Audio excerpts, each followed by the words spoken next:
Muy buenas a todos, soy Javier de Miguel, estudié Medicina en la Universidad de Zaragoza y me preparé el MIR al que me presenté el 27 de marzo de 2021 en la Academia Mira Asturias. Hoy os traigo un tema de semiología del aparato respiratorio y para explicar este tema vamos a hacerlo a través del esquema de la historia clínica, así matamos dos pájaros de un tiro y aprendemos a realizar una correcta historia clínica y repasamos la semiología del aparato respiratorio. En primer lugar, partimos de la realización de una correcta anamnesis, preguntando por la enfermedad actual, los síntomas del paciente, la cronología, desde cuándo le ocurre, desencadenantes, a qué lo achaca, antecedentes personales, antecedentes familiares y, muy importante, la realización de una correcta exploración física, mediante inspección, palpación, percusión y auscultación. ¿Qué síntomas y antecedentes podemos tener en relación con patología torácica, con patología cardiopulmonar? Pues síntomas como la tos, la expectoración, dificultad respiratoria, cansancio, fatiga, palpitaciones, dolor torácico, más en relación con patología cardíaca, antecedentes personales como puede ser la hipertensión arterial, la obesidad, la diabetes mellitus, muy en relación con multitud de patologías, el tabaquismo y el EPOC o malformaciones torácicas, más en relación con patología respiratoria, o podemos preguntar por enfermedades congénitas a través de antecedentes familiares, como podría ser la fibrosis quística o el déficit de alfa-1 antitripsina. Recordamos de la exploración física, inspección, palpación, percusión y auscultación. Nos vamos a centrar en este tema en el tórax.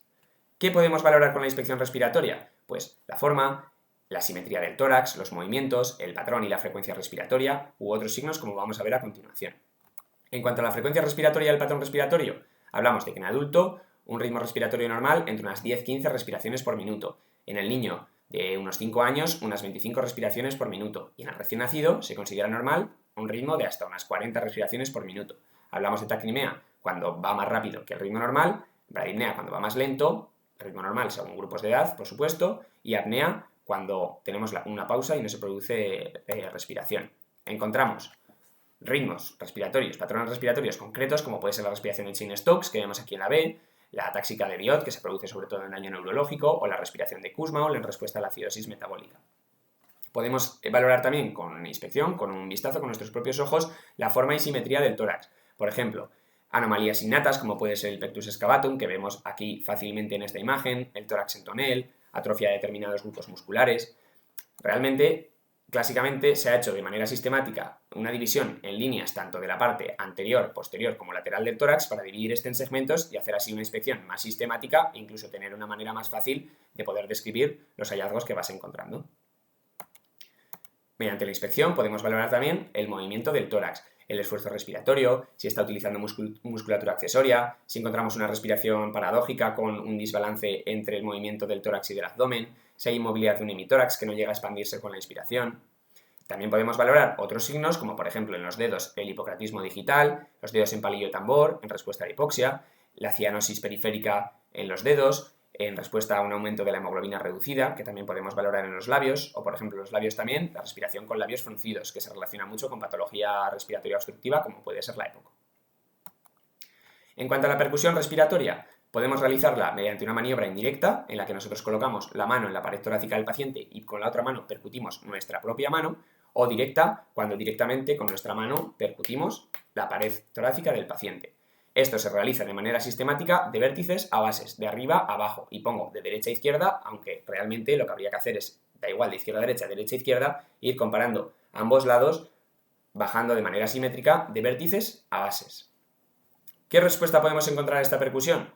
La respuesta normal sería la sonoridad, la del parénquima pulmonar normal, parénquima pulmonar con los alveolos rellenos de aire. Hablaríamos de hipersonoridad, por ejemplo, cuando los alveolos están un poco más llenos de aire de lo normal, como ocurriría en el enfisema. Timpanismo sería una exageración de este mecanismo.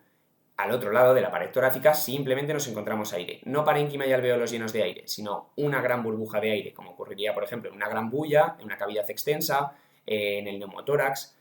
Y en contraposición a estas dos respuestas a la percusión encontraríamos la matidez en respuesta a la percusión contra un órgano sólido, como puede ser el hígado, o cuando tenemos una consolidación o atelectasia, es parénquima pulmonar, pero los alveolos no están rellenos de aire, o en el derrame.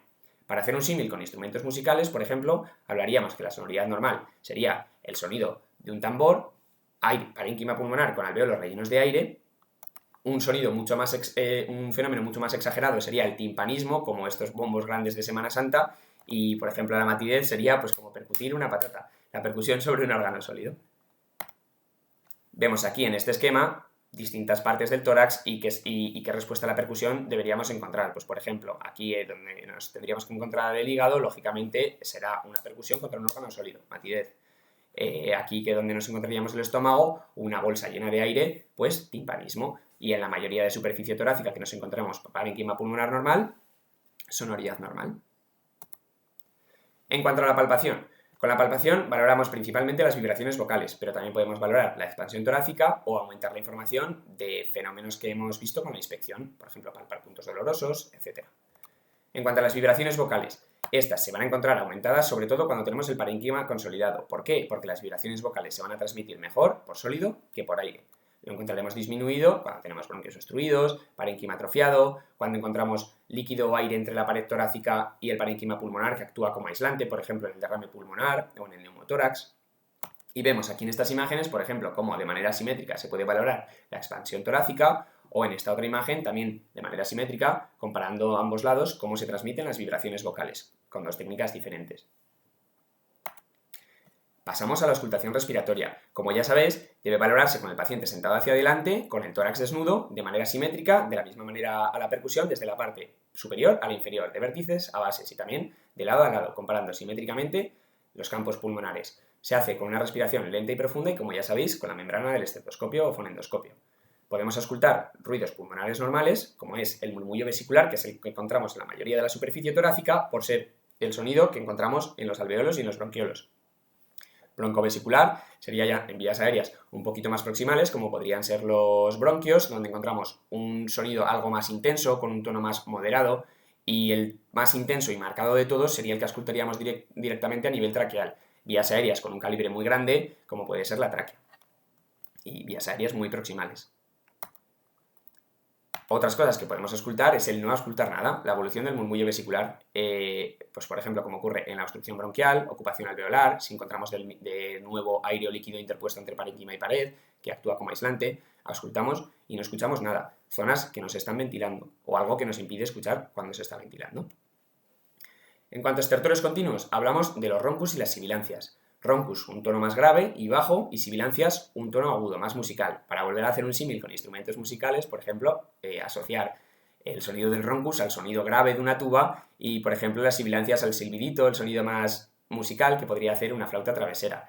Ocurren en el final de la inspiración y de la expiración y ocurren sobre todo en la obstrucción bronquial, en el espesamiento del bronco de la pared bronquial, es decir, cuando encontramos el calibre de los bronquios más estrecho, pero no llega a estar totalmente ocluido como para no escuchar nada, como para tener una abolición.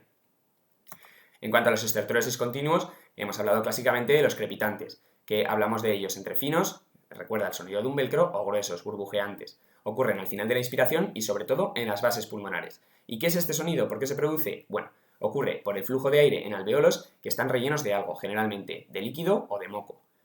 Con estas dos imágenes, bueno, también el sonido de los crepitantes siempre se ha recordado un poco como el caminar sobre la nieve, el sonido que hace la nieve al ser pisada, o cuando son más gruesos como burbujas debajo del agua.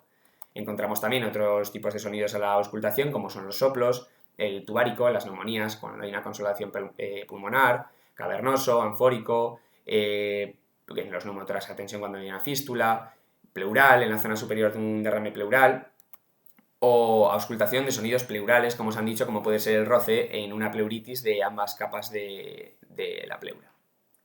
Para finalizar, hablar de la auscultación de la resonancia vocal, es decir, nosotros estamos auscultando los campos pulmonares del paciente, pero le pedimos que hable. ¿Y qué podemos encontrarnos? Pues la broncofonía, en el que se ausculta el habla de una manera más intensa y aguda, sobre todo en las neumonías por una consolación pulmonar. Nos encontramos debilitado si no se transmite la voz hablada, un derrame, una telectasia, es decir, alveolos que no están aireados o de nuevo el derrame que actúa como aislante entre pared y parénquima. La egofonía, curioso, que es un timbre nasal, agudo, un sonido más tembloroso, sobre todo en la parte alta del derrame pleural. Y curioso también la pectoriloquia susurrante, que es una percepción clara de la voz al auscultar cuando el paciente habla en voz baja. Es decir, el paciente está susurrando, pero nosotros al auscultarlo lo escuchamos perfectamente. Esto ocurre también muy frecuentemente en las consolidaciones pulmonares, como puede ser una neumonía. Y hasta aquí la clase de hoy. Espero que les haya sido útil.